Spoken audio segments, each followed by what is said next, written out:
Kíváncsi vagy, hogy meddig tart a háború? Az amerikai szenátor megmondja. The United States and NATO, we do not care how many Ukrainians die. Not civilians, not women, not children, not soldiers. We do not care. It's become a great football game. We've got our team, they've got our team, rah, rah. We want to get the biggest score and run it up.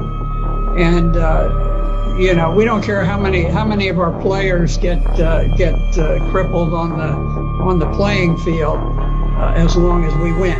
Now, we are shipping fantastic quantities of weapons, and it's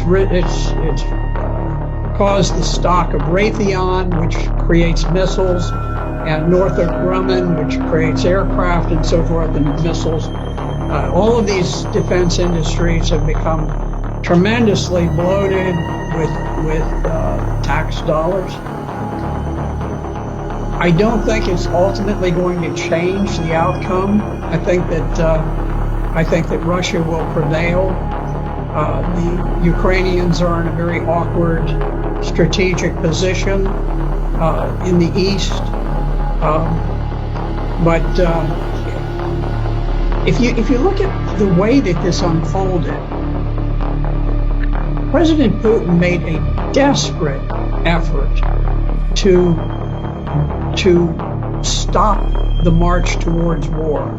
Back in December of 2021, he went so far as to put specific written proposals on the table with NATO, peace proposals, to defuse what was coming about. Because at this point, Ukraine was massing troops to attack the Donbass.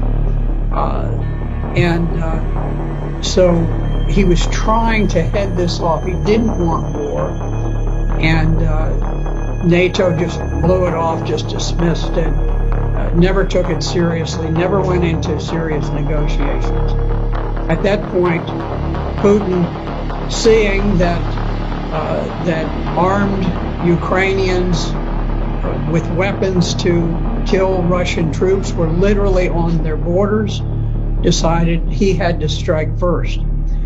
Now you can see that this was not some pre-planned attack. This was not like Hitler's attack into Poland, where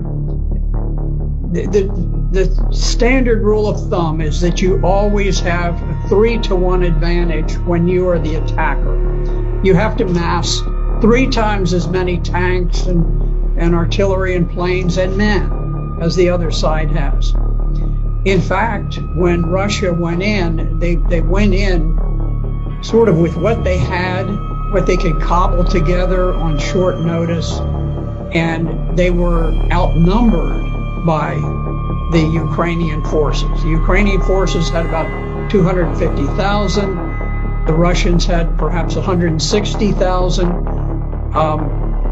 So instead of having 3 times as many, they actually had fewer troops than the Ukrainians, but they were forced to attack to try to preempt the battle that was looming, where the Ukrainians had massed these forces against the Donbass.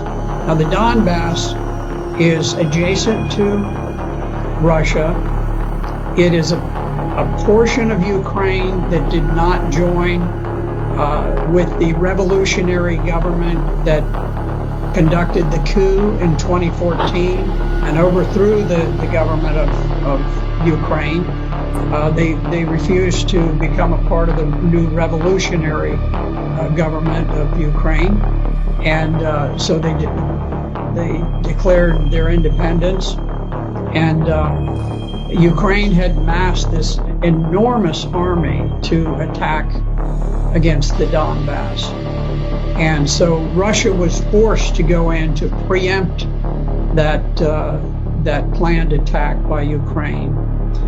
And you could see that Russia very much hoped that they could conduct this special operation without unduly causing casualties for the Ukrainians, because they think of the Ukrainians, or at least they did think of the Ukrainians as brother Slavs that they wanted to have good relations. But there was a famous picture with a Russian tank that had been stopped by a gathering of maybe 40 civilians who just walked out in the road and blocked the road, and the tank stopped. I can tell you, in Vietnam, if we had had a bunch of people who stood in the way of an American tank going through, that tank would not have slowed down in the slightest. It wouldn't have honked a horn. It wouldn't have done anything. Wouldn't have fired a warning shot. It would have just gone on. And I think that's more typical. I'm not criticizing the Americans. I was there and I was fighting, and I probably would have driven the tank straight through myself. But what I'm saying is that the rules of engagement for the Russians were very, very cautious. They didn't want to create a great deal of hatred and animosity. They've been incredibly reserved about these things, hoping against hope that peace could be achieved.